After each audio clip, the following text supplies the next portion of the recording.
Diante do alto índice de abortos clandestinos que tem ocorrido no nosso Brasil e de como este assunto tem permeado a nossa sociedade, quer seja na área da política, na área do direito, da saúde pública, da bioética e até mesmo da teologia. Então, no decorrer desse vídeo, nós estaremos abordando este assunto, suas implicações, a atuação e o posicionamento dos teólogos diante da sua comunidade de fé e diante da sociedade. Como nos portarmos diante de um assunto tão polêmico? Como deve ser o nosso posicionamento? Vem com a gente!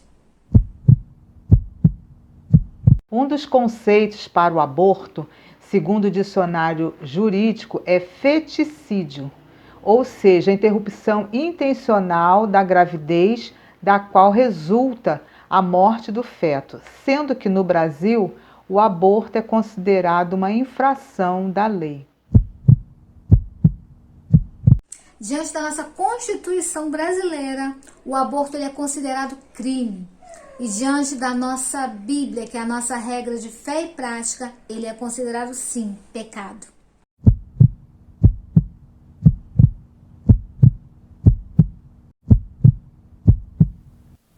Mas afinal de contas, quando começa a vida? A área da ciência que tem autoridade para falar sobre esse assunto, apesar de ser pouco ouvida, é a biologia.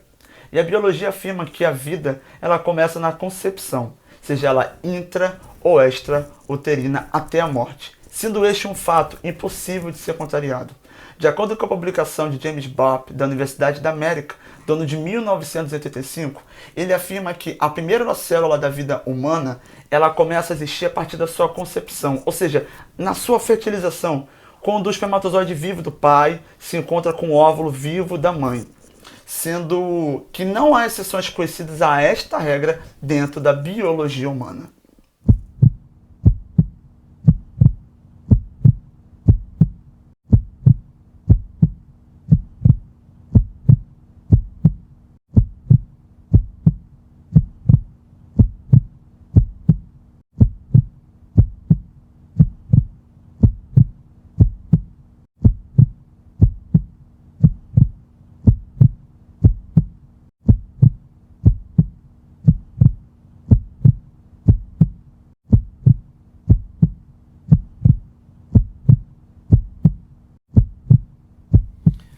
O que a Bíblia nos ensina sobre o início da vida? A Bíblia nos revela que a vida começa na concepção. Jesus se fez homem na concepção, como podemos comprovar no livro de Lucas, capítulo 1, versículo 31, que diz: E eis que em teu ventre conceberás e darás luz a um filho, e por-lhe-ás o nome de Jesus.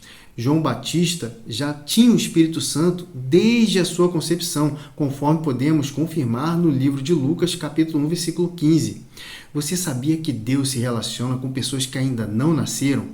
É o que nos revela o salmista no livro dos Salmos, no capítulo 139, versículo 13 ao 16, que diz o seguinte: Pois possuíste os meus rins, cobriste-me no ventre de minha mãe, e eu te louvarei, porque de um modo assombroso e tão maravilhoso fui feito. Maravilhosas são as tuas obras, e a minha alma o sabe muito bem. Os meus ossos não te foram encobertos quando no oculto fui feito e entretecido nas profundezas da terra. Os teus olhos viram o meu corpo ainda informe. Olha que interessante. Ele está falando aqui do feto que ainda não tem forma.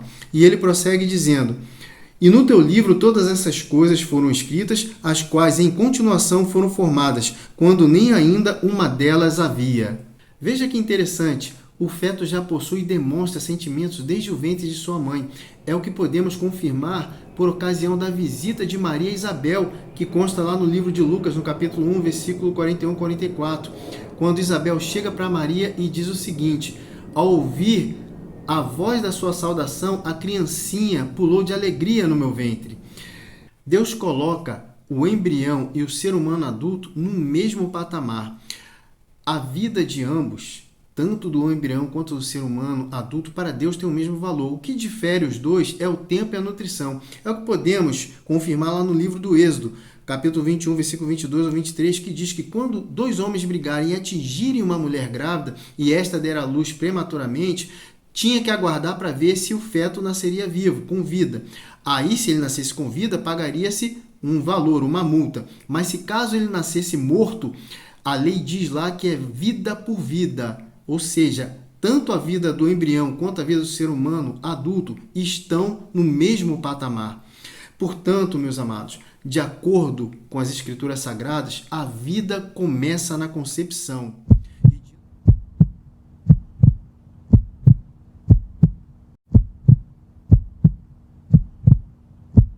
No Brasil, o aborto é crime?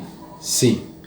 Todo aquele ou aquela que executar um aborto com consentimento ou não da gestante é passível de pena, segundo o Código Penal brasileiro, salvo em casos de estupro, de anencefalia ou em casos que a gestação pode trazer risco de vida para a gestante. Ainda assim, temos a nossa Constituição da República Federativa do Brasil de 1988, que garante em seu artigo 5º, abre aspas, o direito à vida, fecha aspas, tanto para os cidadãos nacionais como estrangeiros residentes aqui. Ainda assim, ninguém será submetido a torturas ou tratamentos desumanos ou degradantes. Por que elas abortam? Para as mulheres feministas, o direito ao aborto e a escolha de ter ou não filhos deveria ser um exercício livre nesta sociedade e da justiça social, pois muitas dessas mulheres abortam por estar sozinha, por não ter dinheiro, por ser solteira, por falta de um companheiro que possa apoiar e também por falta de uma família que muitas das vezes rejeita esta gravidez.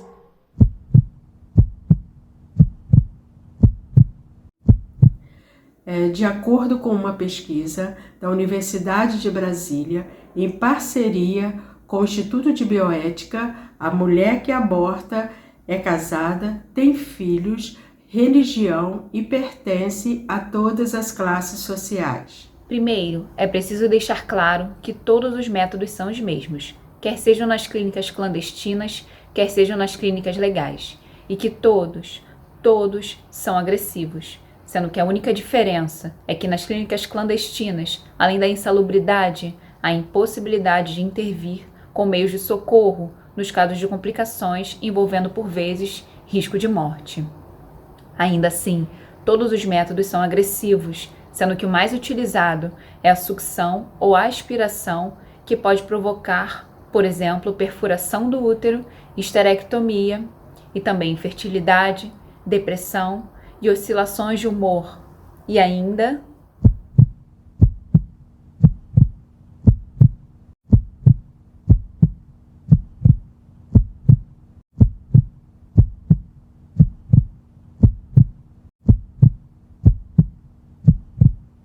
o posicionamento do teólogo frente à comunidade de fé parte do pressuposto que, se aplicada corretamente, a teologia garante aos membros da comunidade de fé fundamentos bíblicos para as suas crenças a favor da vida, criando base e coragem para dizer não ao aborto.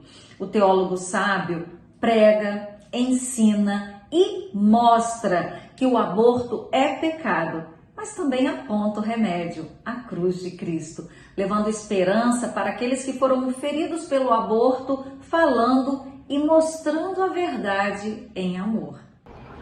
E perante a sociedade, o teólogo vai lidar com muitas questões de cunho social, como o aborto.